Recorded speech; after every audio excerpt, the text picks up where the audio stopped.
uno puede orientar bien su deseo espiritual o puede orientarlo mal, aún los creyentes. ¿Y de qué depende eso? Me he dado cuenta que lo que estamos predicando es muy importante porque nos inquieta a tener una espiritualidad correcta, una relación correcta con Dios, con el Dios de la Biblia.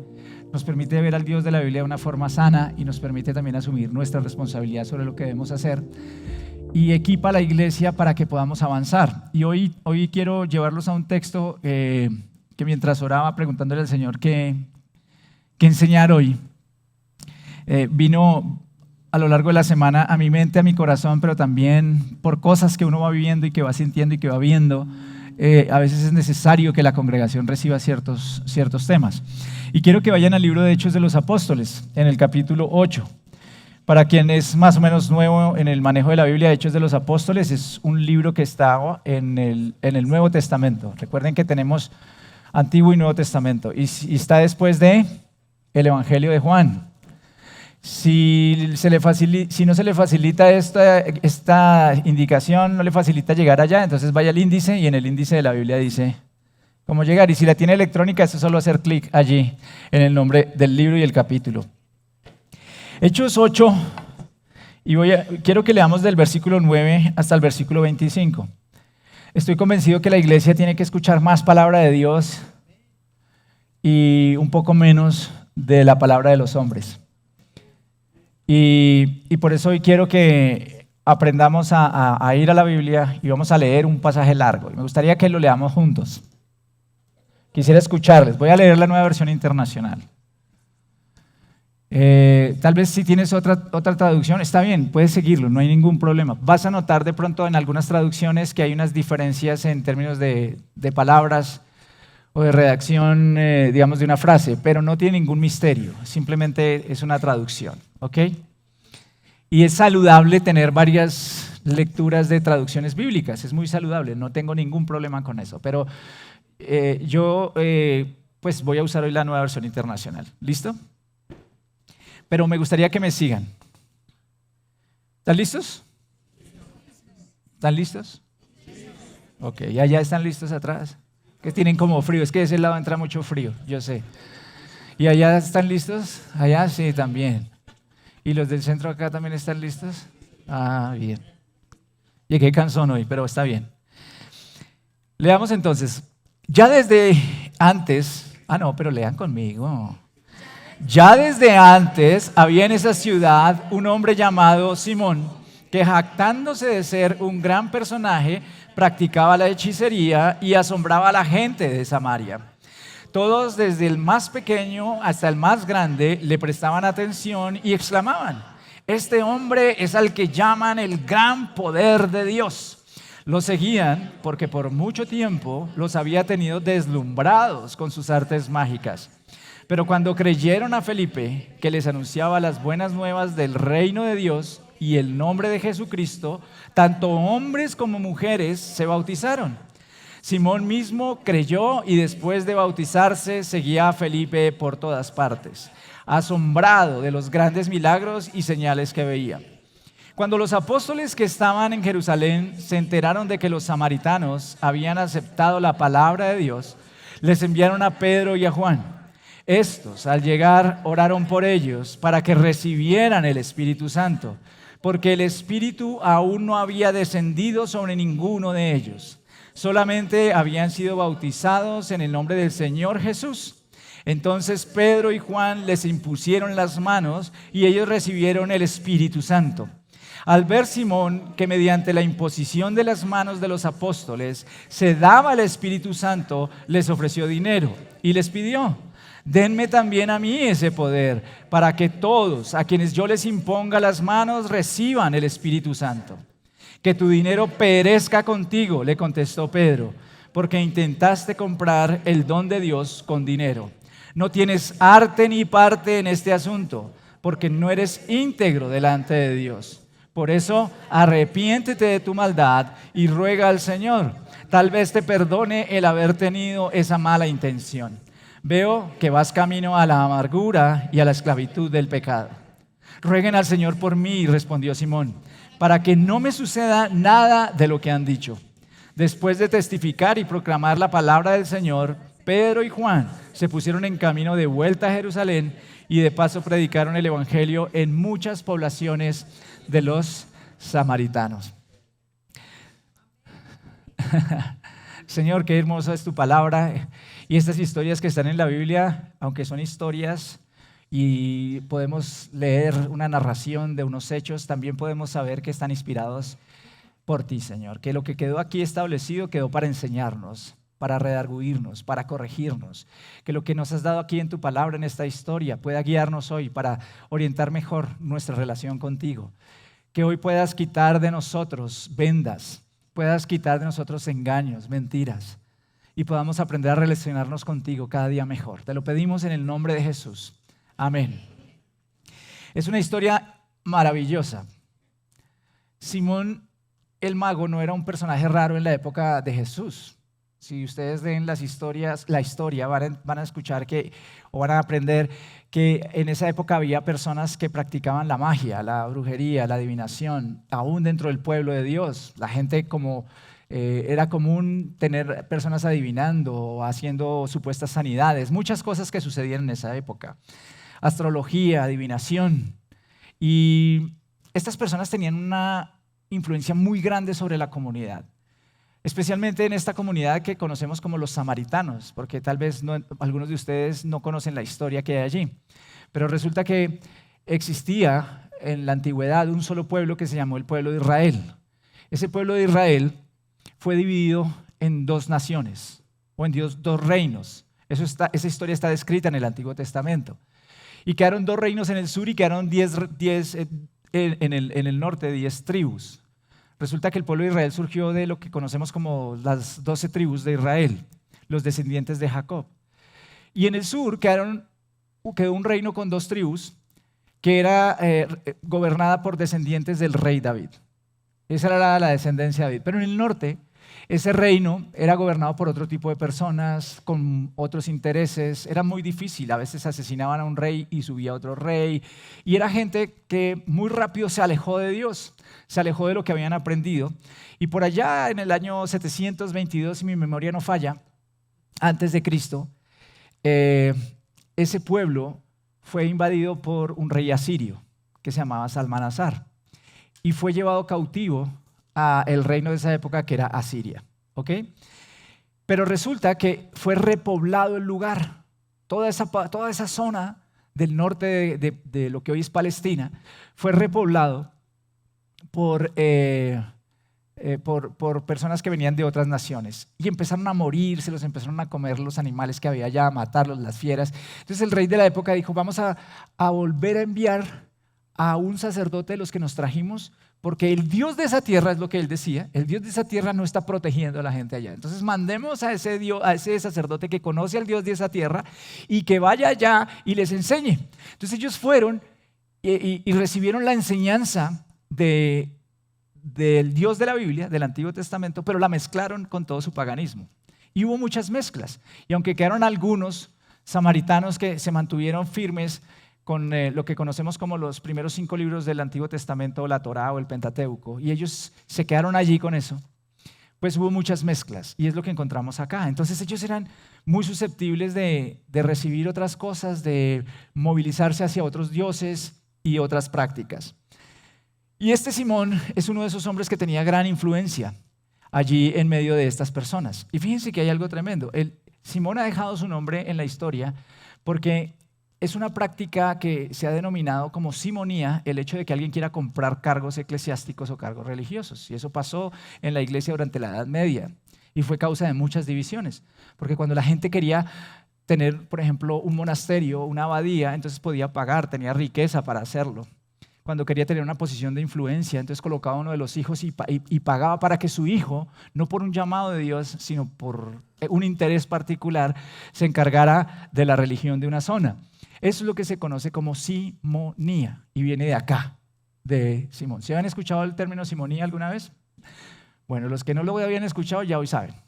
Y no sabemos en realidad cuál era la enseñanza de Simón, no la describe exactamente la Biblia, pero se dice que él hacía cosas que llamaban la atención de la gente, que admiraban a las personas. Tanto así que decían, este es llamado ¿cómo? Este hombre es al que llaman el gran poder de Dios. O sea, Simón se tomaba sobre sí la atención de la gente. Y la gente decía, este es el enviado, el escogido por Dios para hacer milagros, para hacer prodigios, para hacer cosas que son increíbles.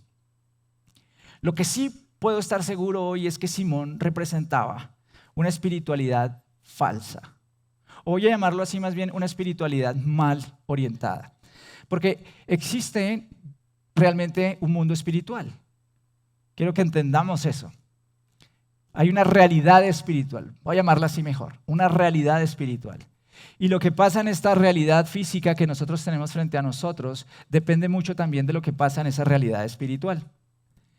Y uno puede orientar bien su deseo espiritual o puede orientarlo mal, aún los creyentes. Podemos orientarnos bien espiritualmente o podemos orientarnos mal espiritualmente. ¿Y de qué depende eso? De nuestra capacidad para entender nuestro trasfondo, nuestros paradigmas, nuestras ideas y las prácticas que nos han traído hasta acá en nuestra vida espiritual. Miren, el ser humano fue creado por Dios para tener comunión con Él. Pero cuando el ser humano ha pecado, queda desconectado de Dios. Pero Él siempre querrá reconectar con Dios. Por eso es que el hombre, y cuando hablo del hombre me refiero al ser humano, está buscando la trascendencia. Y hay religiones, y hay filosofía, y hay un montón de cosas que quieren dar respuesta a las preguntas más importantes de la vida. Siempre está en esa búsqueda. Pero hay un pequeño problema, que cuando nosotros no tenemos un encuentro personal con Dios a través de Jesús y su Espíritu Santo, estamos muertos espiritualmente. O sea, nuestro espíritu no puede conectar con el Padre. Pero tenemos algo que es, llamémoslo así, una dimensión inmaterial también, que es nuestra alma, que anhela esa reconexión, que anhela el poder estar allí con Dios otra vez. Y por eso desde nuestra alma, desde nuestra psiquis, desde nuestra interior, porque el alma involucra la mente, las emociones, la voluntad, estamos todo el tiempo tratando de reconectar, de encontrarnos con ese ser espiritual que nos creó, pero como nuestro espíritu no está vivo, según la Biblia, no podemos escucharlo, no podemos conectarnos con Él, necesitamos que Él venga y haga algo, una obra de un nuevo nacimiento en nosotros para que podamos tener esa conexión con Él. Mientras tanto, todo lo que haremos es intentar ensayar, y por eso religión viene del latín religare, que significa tratar de conectar, reconectar. Y por eso en esencia me gusta decir que el cristianismo no es una religión, porque no es el intento del hombre tratando de conectar con Dios, sino que el cristianismo es la iniciativa de Dios llamándonos a nosotros y conectando con nosotros. ¿Entiendes la diferencia?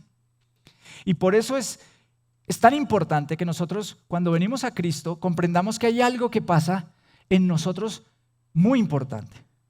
Un principio básico que hay en la Escritura es que donde Dios siembra a sus verdaderos creyentes, también empieza a crecer cizaña. Hay una parábola donde el Señor habla y dice que crece el trigo y la cizaña, gracias. Y el trigo crece y Él no quita la cizaña, porque si quita la cizaña puede llevarse también el trigo, pero la cizaña está ahí. Y la cizaña va creciendo y va creciendo para tratar de ahogar de alguna forma el fruto y la cosecha que nosotros podamos tener. Porque desde esa realidad espiritual sabemos que hay un enemigo. Y ese enemigo está buscando siempre que nosotros nos desviemos de Dios, y su objetivo, escúchame bien, su objetivo es que tú no tengas una relación íntima con Dios. Que no la tengas.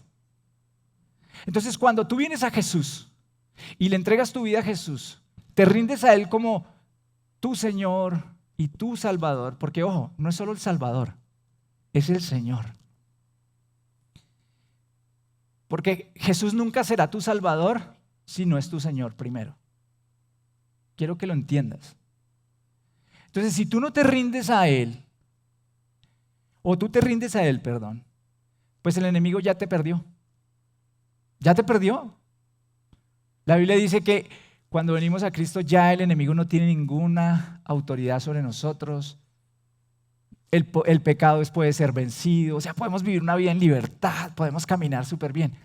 Entonces, como el enemigo te perdió, adivina qué va a buscar hacer el enemigo. Engañarte. Porque el enemigo, su principal artimaña es el engaño. Y si logra engañarte, ojo, si logra engañarte a través de muchos mecanismos, para que tú no puedas conectar con Dios, sino que tú orientes mal esa espiritualidad que Dios te ha dado y tú no te das cuenta, entonces no vas a poder disfrutar del reino de Dios. Espero estar siendo claro. Pero miren lo que sucede allí. Este hombre Simón está allí y se nos dice que tenía a la gente deslumbrada por sus artes mágicas. O sea, lo que vemos acá es un hombre que sí hacía cosas tremendas. Y entiéndeme, este no es un David Copperfield. Porque existe algo que se llama el ilusionismo hoy en día. No me estoy refiriendo a ese tipo de cosas. El ilusionismo no, bueno, algunos hilan mucho más allá y dicen que esta gente tiene unos pactos todos raros y todo eso, ¿cierto? Yo no lo sé. Pero yo conozco magos o ilusionistas que uno puede explicar naturalmente cómo es su número, ¿cierto? Cómo es su truco. Y cuando uno no sabe, uno queda descrestado, pero ya después uno aprende. Pero la Biblia no se está refiriendo a ese tipo de artes mágicas. Aquí hay algo más. Aquí estamos hablando de unas artes mágicas que eran tremendas. Y sabes, hablábamos con mi esposa en estos días que en Colombia esto está tan difundido, lleva tantos años, porque ahorita nos estamos apenas como despertando y diciendo, ay, la santería que está por todas partes.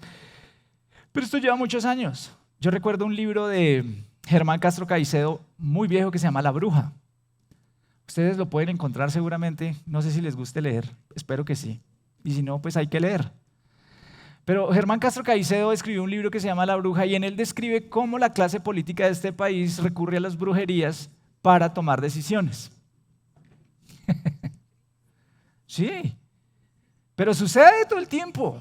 Y hay un mundo espiritual que es real. ¿Y por qué la gente recurre a eso? Porque la gente va y ve que pasa algo, ¿cierto? Entonces dice, ¿debe ser cierto o no? Si usted va y se encuentra con una persona, el otro día hablé con alguien y entonces me dice, no, es que yo me encontré con alguien que es un medium y el medium habló con mi mamá y me dijo cosas que solo mi mamá y yo sabemos. Entonces eso debe ser cierto, ¿sí o no? ¿Qué debe ser cierto?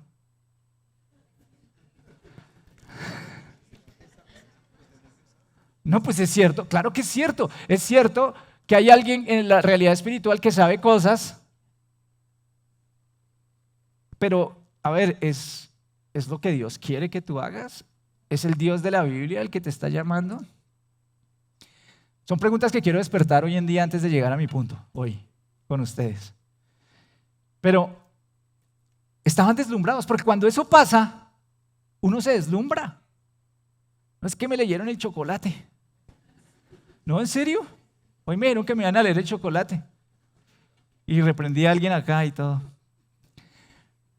Y leen y dicen algo y la gente dice, es así, entonces debe ser cierto, esto es de Dios. Eso es lo que la gente pensaba, la gente quedaba deslumbrada por esas artes mágicas y decía, este es el gran poder ¿de quién?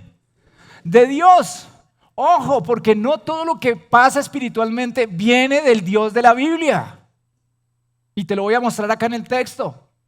Puede que veas, puede que escuches cosas, puede que sucedan cosas increíbles, pero no necesariamente es el Dios de la Biblia. Viene de otro lugar. De otro lugar. Y entonces, dice que estaban súper deslumbrados, pero cuando creyeron a Felipe que les anunciaba ¿qué? ¿Qué les anunciaba? La palabra del Señor, las buenas nuevas de Jesús. Cuando esta gente les hablaba de Jesús, las buenas nuevas de Jesús, y quiero también que entiendan eso, ¿cuál era la Biblia que ellos leían en esa época? El Antiguo Testamento que está acá. Y Jesús vino a enseñar ese Antiguo Testamento para que lo entendieran correctamente y entendieran que todo eso era promesas que había para ellos y que se estaban cumpliendo para ese tiempo, para Jesús y para todos nosotros. Entonces, todo lo que está contenido aquí en este Nuevo Testamento es la explicación correcta del Antiguo Testamento, para ponerlo de esa forma. Por eso el Antiguo Testamento nunca se puede interpretar o estudiar sin el Nuevo Testamento. Porque ahí es donde está el entendimiento. Y entonces, ¿qué encontramos acá? Que ese evangelio, esta palabra, tiene un poder increíble. Increíble. Miren lo primero que pasa, miren el orden que hay acá. Les anunciaba las buenas nuevas del reino de Dios y el nombre de Jesucristo. Las personas creían y se bautizaban. Lo que me llama la atención es que la palabra era tan increíble, tan poderosa, que llegaba a los corazones, el Señor la hacía vida y la gente se convertía y se bautizaba, tomaba la decisión de bautizarse. Y quiero que noten el orden que hay acá, porque después dice, Simón mismo creyó y después de bautizarse seguía a Felipe por todas partes, asombrado de los grandes milagros y señales que veía. Presten atención a esto. ¿Por qué la gente se convirtió? ¿Por los milagros o por la predicación? ¿Sí se dan cuenta de lo que hay acá? ¿Por qué la gente creyó a Felipe y se bautizó? Porque creyó las buenas nuevas. Y después de creer las buenas nuevas, ¿qué vio? Las señales y los prodigios. Porque Dios sí hace señales y prodigios. Pero no es al revés. Porque cuando tú vienes a Dios solo por los milagros y los prodigios, puede que tu fe no sea la fe correcta. Pero cuando tú vienes a Dios porque lo conoces a Él, conoces su palabra, entonces el Espíritu Santo hace algo en tu vida y ese se produce un nuevo nacimiento. ¿Ves el orden? Y claro que Dios hace cosas poderosas y hace señales y hace prodigios cuando Él quiere y como Él quiere. Pero primero hay que creer en Él. Con Simón y las artes mágicas uno ve y cree. Con Dios uno cree y ve. ¿Se acuerda que Juan alguna vez dijo, en uno de los evangelios se nos cuenta que los discípulos invitaban a otro y decían, ven y vas a ver, vas a experimentar a Jesús, vas a caminar con Jesús, vas a escuchar a Jesús, lo vas a conocer y entonces vendrás, se abrirán tus ojos. Es lo que necesitamos nosotros, una experiencia de encuentro con Dios, pero para conocer a Dios necesitamos venir aquí, queridos, a la palabra del Señor, porque tiene poder. Por eso es que nosotros afirmamos que esta es la palabra de Dios, no es un mero libro sagrado, sino que tiene un poder transformador. Ese es el poder que me refiero. Es una cuestión que cuando la palabra entra realmente al corazón, te cambia. Porque el Espíritu de Dios inspiró este texto y sus palabras nos cambian. Entonces, pasa algo muy lindo. Dice que Simón mismo creyó y después de bautizarse seguía a Felipe por todas partes, asombrado de los grandes milagros y señales que veía. Nunca olviden la intencionalidad de cada parte de la Biblia. O sea, él separa a Simón, la Biblia separa a Simón y a los otros creyentes. Hay una diferencia. Y la diferencia es clara porque cuando los apóstoles vienen de Jerusalén, y me refiero a Pedro y a Juan, a predicar el evangelio, a bautizarles a ellos, sucede algo también poderoso. Y es que el Espíritu Santo se manifiesta en ellos, ¿ok? Y es una experiencia que todo creyente debería tener. Nosotros no experimentamos solamente una teoría, es a lo que me he referido durante un buen tiempo, sino que tenemos al autor del texto con nosotros, inspirando ese texto, es el Espíritu Santo. Le decía a mis hijos el otro día, hijos, es que la ventaja que ustedes tienen con la Biblia es que no es un libro más, sino que ustedes cuando lean la Biblia, ese es el único libro en donde tienen al autor al lado de ustedes explicándoles la Biblia. Y mi hijo menor me dijo, no es el único. Y yo le dije, no. Y le dije, ¿por qué no? Me dice, porque yo tengo aquí tu libro y tú me lo puedes explicar. Pero es más o menos eso. Mi hijo lee algo, no lo entiende y ¿qué hace? Habla conmigo. Me pregunta, profundiza. Lo mismo hacemos con el Señor. El Señor está con nosotros. Miren qué hermoso es esto. Y viene el Espíritu Santo. ¿Qué sucedió en la vida de estos creyentes allí en Samaria? Ellos recibieron la palabra, creyeron y se bautizaron y Dios empezó a hacer algo, pero hay una manifestación especial del Espíritu Santo cuando esto sucede allí en Samaria. Y cuando Pedro y Juan, ¿qué hacen? Dice, imponen sus manos. Y cuando imponen sus manos hay una manifestación. No nos dice cuál manifestación. Algunos dirán, ¡ay, hablaron en lenguas! Sí, la Biblia dice que esa puede ser una manifestación, pero no la única. Existen otras manifestaciones del Espíritu Santo. Pero no estaban buscando las manifestaciones, estaban buscando ¿a quién? Al Señor. Pero lo increíble es que seguimos leyendo.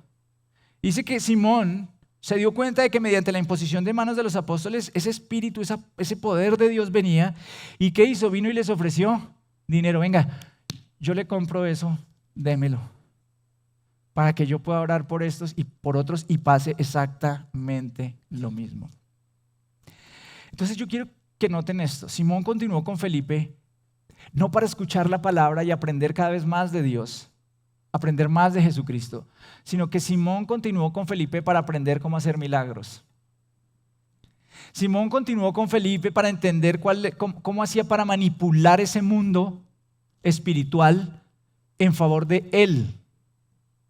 Porque eso es como cuando a ti te ofrecen una certificación de coaching. ¿Qué tiene que ver? Pues yo pago un buen valor de la certificación, pero yo obtengo retorno de inversión cuando doy coaching, ¿cierto? Tú pagas $3,000, $4,000, $5,000 por una certificación de coaching hoy en día, pero tú sabes que eso lo vas a recuperar en un año dando sesiones de coaching, etc. Lo mismo estaba haciendo este señor. Este señor dijo, yo pago acá, obtengo esto y yo salgo y sigo haciendo cosas. Esa es la mente de Simón. Y por eso los apóstoles vuelven y le dicen, arrepiéntase porque lo que usted está haciendo está muy mal. ¿Saben? Es posible caminar en una iglesia, es posible decir que se sigue a Jesús, es posible un montón de cosas sin realmente tener una correcta relación con Dios. Y Jesús lo sabía. Me llama mucho la atención que en Juan capítulo 2, versículos 23 al 25 dice, mientras estaba en Jerusalén durante la fiesta de la Pascua, muchos creyeron en su nombre al ver ¿qué? Las señales que hacía. En cambio Jesús no les creía porque los conocía a todos.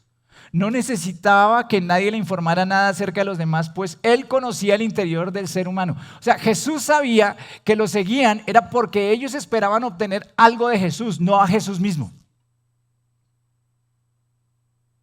Ellos esperaban que Jesús los sanara, ellos esperaban que Jesús les diera algo económico, ellos esperaban que Jesús hiciera algo por ellos, pero no estaban deseosos de estar con Jesús.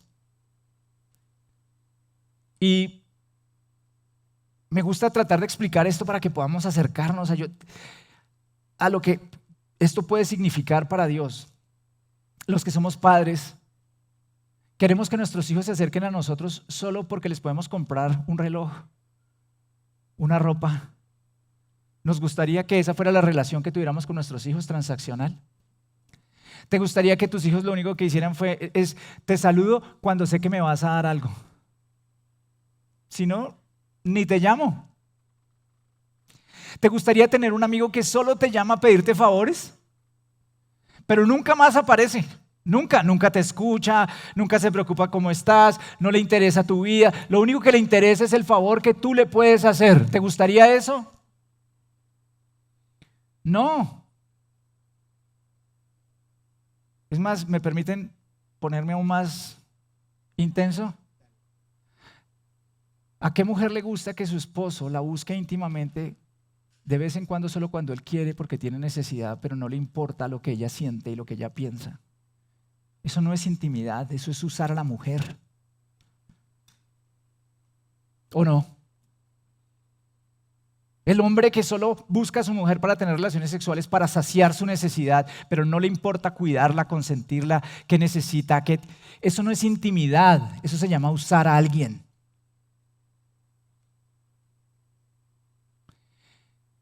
Y así tratamos a veces nuestra relación con Dios. Cuando te necesito. Y Jesús dice, no se fiaba de ninguno, porque los conocía a todos. Bueno, ese es Simón, el que está acá, que continúa allí simplemente para obtener cosas, pero que no tenía un corazón para Dios. Y después de eso, Pedro le dice que tu dinero perezca contigo. No tienes arte ni parte en este asunto porque no eres íntegro delante de Dios. Por eso arrepiéntete de tu maldad. El término arrepentimiento significa, en el griego es metanoia, y es cambie su manera de pensar. Cambie. Vuelva su mente a Jesús, vuelva su mente a Dios, vuélvala. Ahora, alíñese con lo que Dios cree, no con lo que usted cree, con lo que usted ha vivido, con su trasfondo, con su experiencia. Alíñese con Dios. Es lo que le está pidiendo acá a Pedro. Y les dice, ay, rueguen al Señor por mí, para que no suceda nada de lo que han dicho. No sabemos qué pasó con Simón, no sabemos. Algunas tradiciones dicen que Simón terminó siendo el fundador de la secta gnóstica. No sabemos, es una tradición. Pero no volvemos nunca más a encontrar a Simón. O sea, Simón jamás apareció otra vez. No sé, ojalá se hubiera arrepentido, ojalá, no lo sé. Ojalá no sea aquel que dicen que fundó la secta gnóstica. Ojalá haya buscado al Señor y se haya arrepentido de corazón. Ahora, quiero decirles algo para ir terminando. Salud.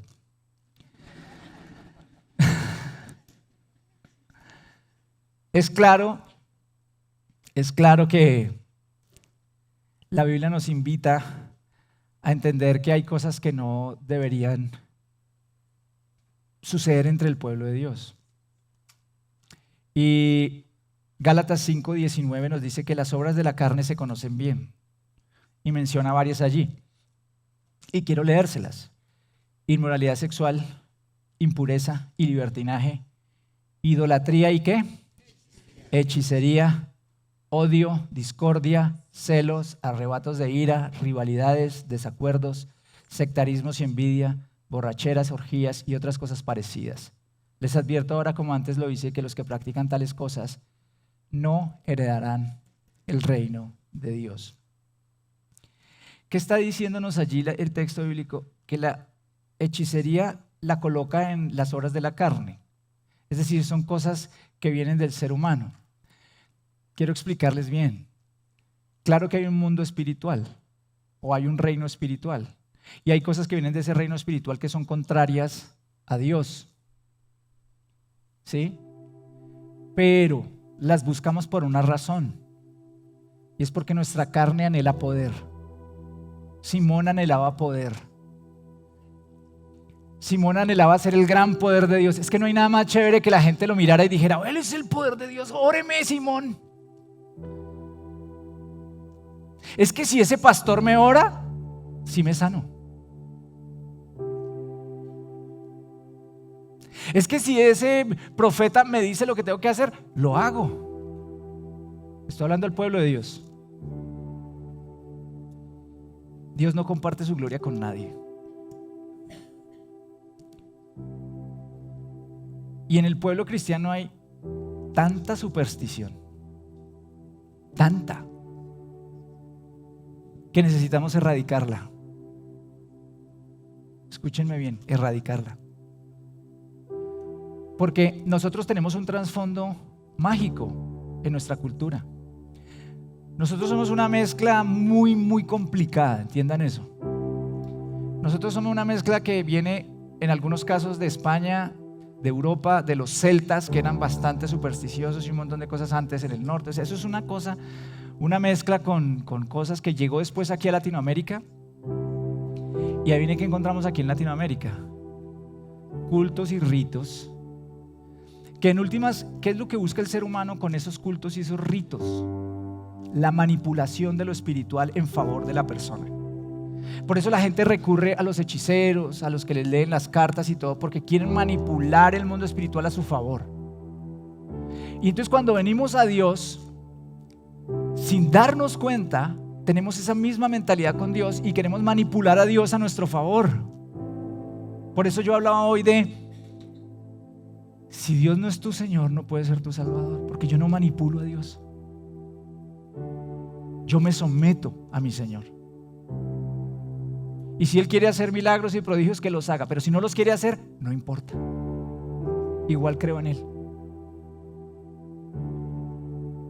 La Biblia está llena de ejemplos de gente que dijo eso. Por ejemplo, los amigos de Daniel en Babilonia, que algunos de ustedes de pronto no conocen, pero fueron 3 jóvenes que les dijeron, o hacen a esto que es malo, o los metemos al horno de fuego, a que se quemen. Y ellos dijeron, pues no vamos a hacer eso que es malo, y si usted nos mete al horno de fuego, nuestro Dios es poderoso para salvarnos, y si no nos salva, pues está bien.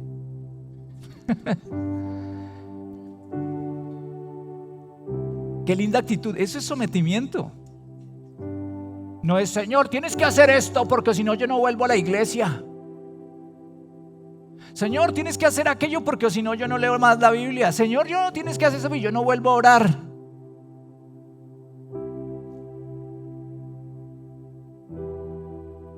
No, Señor, tú eres mi Dios. Y yo a ti no te manipulo. Yo me someto a ti y te obedezco. Y cuando la iglesia camina de esa forma, vienen señales, se los aseguro. Y ustedes tienen que entender que no hay nadie, no le pueden dar a nadie el poder para estar bien, para estar mal, para tomar decisiones. Solamente Dios es el único al que le tienen que dar esa autoridad. Uno puede buscar consejeros, uno puede buscar escuchar gente que sabe cosas y es sabio. La Biblia dice que en la multitud de consejeros hay sabiduría. Pero eso de tener unas personas que nos manipulan la vida, que nos dicen siempre lo que tenemos que hacer, que constantemente nos están diciendo las cosas y que si yo no escucho a esa persona decirme algo, no lo hago, es muy peligroso. Porque claro que yo puedo escuchar consejo de Dios, de otros, pero yo necesito la voz de Dios en mi vida. Y es Dios el que me tiene que decir. Y tengan cuidado con aquellas personas que se abrogan el ser el gran poder de Dios. Cuidado con ellos, porque probablemente no sea Dios el que está orando a través de ellos.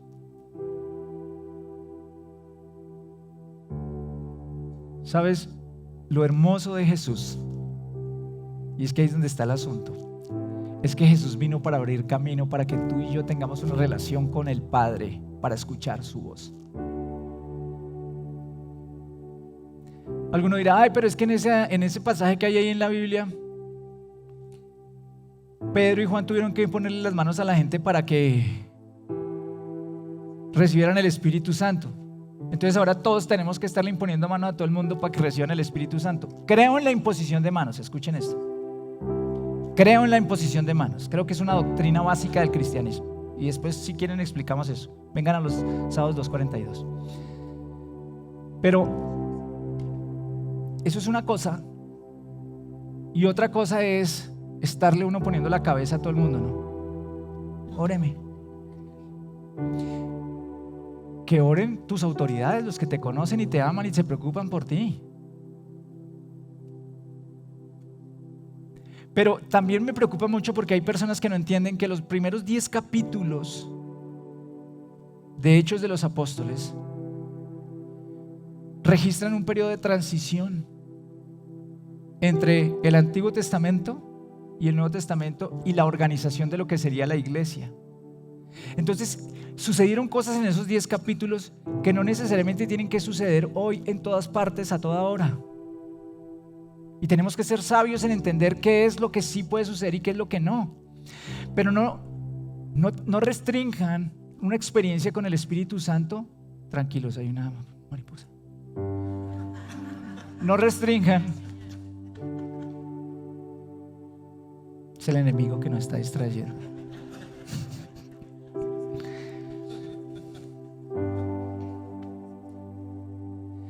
No restrinjan, por favor, una experiencia con Dios a una persona. Permitan que el Espíritu de Dios venga sobre ustedes les hable, les guíe. Es más, a los creyentes les digo, el Espíritu de Dios ya está en ustedes. Ya está en ustedes. Hablen con Él, escúchenlo. Déjense guiar por Él. Dejen que Él haga lo que tiene que hacer. Porque para eso vino Jesús. Dice Efesios capítulo 2 que Jesús vino y proclamó paz a ustedes que estaban lejos y paz a los que estaban cerca. Pues por medio de Él tenemos acceso al Padre por un mismo Espíritu. Por lo tanto, ustedes ya no son extranjeros ni extraños, sino conciudadanos del pueblo elegido y miembros de la familia de Dios. Tenemos acceso directo al Padre. No necesitas un puente, tienes a Jesús que te lleva al Padre. Escúchalo. Eres miembro de la familia de Él. Él te dio su Espíritu. Escúchalo, camina con Él. Pero vea la palabra con Él. Porque yo no me imagino lo que es cada creyente de esta tierra realmente así. Uy, queridos, transformamos Colombia. Así que yo quiero invitarte a que pienses eso. ¿Cómo está tu relación con Dios? ¿Qué tanto de cositas mágicas traes en tu relación con Dios que hoy puedas renunciar? Y quiero invitarte a que cierres tus ojos. Y quiero que ahora conscientemente, si el Espíritu Santo ha traído a ti esa convicción de que has trabajado de forma mágica tu relación con Dios, quiero que hoy renuncies a eso en el nombre de Jesús. Quiero que hoy puedas decir: Señor, hoy me arrepiento porque me doy cuenta que yo he traído un trasfondo a mi relación contigo. Y hoy quiero renunciar a todo deseo que hay en mi carne por controlarte, por controlar las circunstancias, por manipular lo espiritual. Hoy tomo la decisión de relacionarme contigo como un hijo lo hace con su padre. Te busco porque tu palabra dice claramente que tu espíritu habita en mí. Ora, pero quiero que ores, no esperes a que llore, porque esa es otra cosa, ¿no? Entonces el pastor me va a orar, no, ora, háblale al Señor allí donde estás, pídele al Señor, abre tu boca y dile: Señor, te necesito escucharte, necesito conocerte, necesito que me hables, o me arrepiento. Vengo a ti, Señor, que quiero realmente conocerte. Señor, tu palabra dice: y me buscarán y me hallarán, porque me buscarán con todo su corazón. Que podamos buscarte constantemente, Señor. Háblanos.